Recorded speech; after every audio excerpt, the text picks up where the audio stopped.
আমার সাথে তুই এক রাত থাকলে 1,00,000 টাকা দিব। ম্যাডাম হ্যাঁ বল।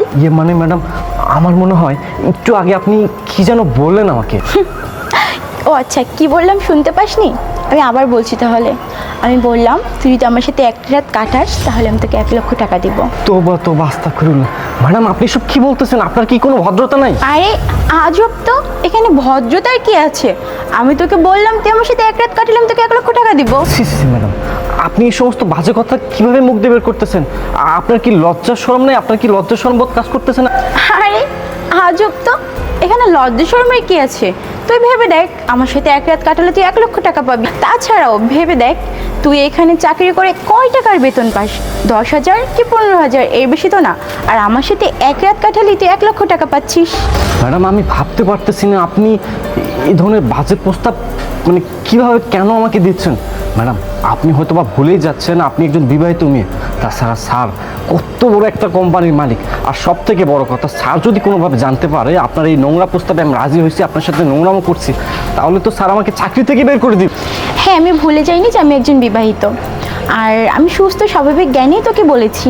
আর তাছাড়া তোর স্যার বা কী করে জানবে? আমি তো বলবো না। আর 1,00,000 টাকা পেলে তুইও তো তাকে বলবি না। সো টেনশনের কোনো কারণ নেই। কি আমার প্রস্তাবে তুই রাজি? না ম্যাডাম, আমি আপনার প্রস্তাবে রাজি না। দেখুন ম্যাডাম, আমি গরিব হতে পারি কিন্তু আমার একটা রেপুটেশন আছে, আমার ফ্যামিলির রেপুটেশন আছে। আমি চাই না আমার কারণে আমার ফ্যামিলির রেপুটেশন নষ্ট হোক। তাছাড়া আমি একজন বিবাহিত পুরুষ, আমার স্ত্রী আছে, আমি আমার স্ত্রীকে অনেক ভালোবাসি, আমি আমার স্ত্রীকে ঠকাতে চাই না। তাছাড়া যদি কখনো কোনোভাবে আমার স্ত্রী জানতে পারে আমি তাকে ঠকাইছি, কোনো অন্য মেয়ের সাথে খারাপ কাজ করছি, তাহলে আমার স্ত্রী অনেক কষ্ট পাবে। আমি আমার স্ত্রীকে কষ্ট দিতে চাই না, আমার স্ত্রীকে ধোকা দিতে চাই না ম্যাডাম। আমি তোকে কখন বললাম যে তুই তোর স্ত্রীকে ধোকা দে? আমি তো শুধু তোকে অফার দিয়েছি যে আমার সাথে তুই এক রাত কাটালে 1,00,000 টাকা পাবি। তুই 1,00,000 টাকা দিয়ে খুব ভালোভাবে তুই 4-5 মাস কাটিয়ে দিতে পারবি। এখন ভেবে দেখ তুই কি করবি। এরকমই সুযোগ বারবার তোর জীবনে আসবে না। ম্যাডাম আপনার সমস্যা কি বলেন তো? আমি তো আপনাকে বললাম আমি আপনার প্রস্তাবে রাজি না, তারপরও আপনি বারবার কেন আমাকে একই কথা বলতেছেন? আপনি যান তো যান ম্যাডাম, আপনি আমাকে ডিউটি করতে দিন, যান। তুই আমাকে রাগ দেখাচ্ছিস? তুই জানিস আমি চাইলে তোর কি করতে পারি? আমি তোর স্যারকে যদি বলি যে তুই আমার সাথে অসভ্যতা করেছিস, বেয়াদবি করেছিস, তাহলে কি হবে তোর পজিশন একবার ভেবে দেখেছিস? তো চাকরিটাই চলে যাবে। ম্যাডাম আমি কখন আপনার সাথে বেয়াদবি করলাম? আপনি তো আমাকে বাজে প্রস্তাব দিলেন, আমি মানে কখন আপনাকে বেয়াদবি করলাম? বুঝতে পারছি ম্যাডাম, আপনি এভাবে দাঁড়ান, আমি সব কিছু স্যারকে বলে দিচ্ছি, দাঁড়ান। তারপর স্যার আসার পর তুই কি ভাবলি তোর স্যার তোর কথা বিশ্বাস করবে? তোর স্যার আমাকে অনেক ভালোবাসে, সে আমাকে অনেক বিশ্বাস করে। তুই চাইলেও কিছু প্রমাণ করতে পারবি না। চুপ ম্যাডাম। হ্যালো, আসসালামু আলাইকুম স্যার। স্যার আপনি তো মনে হয় অফিসে আছেন। স্যার প্লিজ একটু গেটে আসুন, আপনার সাথে একটু ইমার্জেন্সি কথা আছে। জি স্যার। আচ্ছা স্যার, দাঁড়ান ম্যাডাম, স্যার আসতেছে, তারপর বাকি হিসাব নিকাশটা স্যারই করবে আপনার সাথে। দেখ, তোর স্যার যদি এখানে আসে তুই যে কোনো একটা বাহানা দিয়ে তোর স্যারকে পাঠিয়ে দিবি। দেখ, যে কথাটা বললাম এটা যেন তোর মাথায় থাকে। এই আশাব, তুই আমাকে এত ইমার্জেন্সি কেন ডাকলি? কি হয়েছে বলতো? স্যার কি আর বলবো, একটু আগে ম্যাডাম আমাকে যে কথা বলেছে সেটা বলতে না আমার রুচিতে বাড়তেছে, আমার লজ্জা লাগতেছে স্যার, আমি মুখে আনতে পারতেছি না।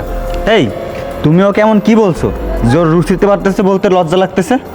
তুমি ওকে জিজ্ঞেস করো, তোমাকে ডেকেছি, ওর মুখ থেকেই শোনো আমি কি বলেছি। আশাব তুই বলতো কি হয়েছে? স্যার একটু আগে ম্যাডাম আমাকে একটা বাজে প্রস্তাব দিছে। স্যার ম্যাডাম আমাকে বলেছে আমি যদি তার সাথে এক রাত কাটাই উনি আমাকে 1,00,000 টাকা দিবে। স্যার এটা কোনো কথা? স্যার আমার কি একটা মান সম্মান নাই? স্যার আমি না ভাবতে পারতেছি না ম্যাডাম আমাকে এমন কথা বলতে পারে। আশাব রাখ, তুই এসব কি উল্টোপাল্টা কথা বলছিস? তোর কি মাথা ঠিক আছে?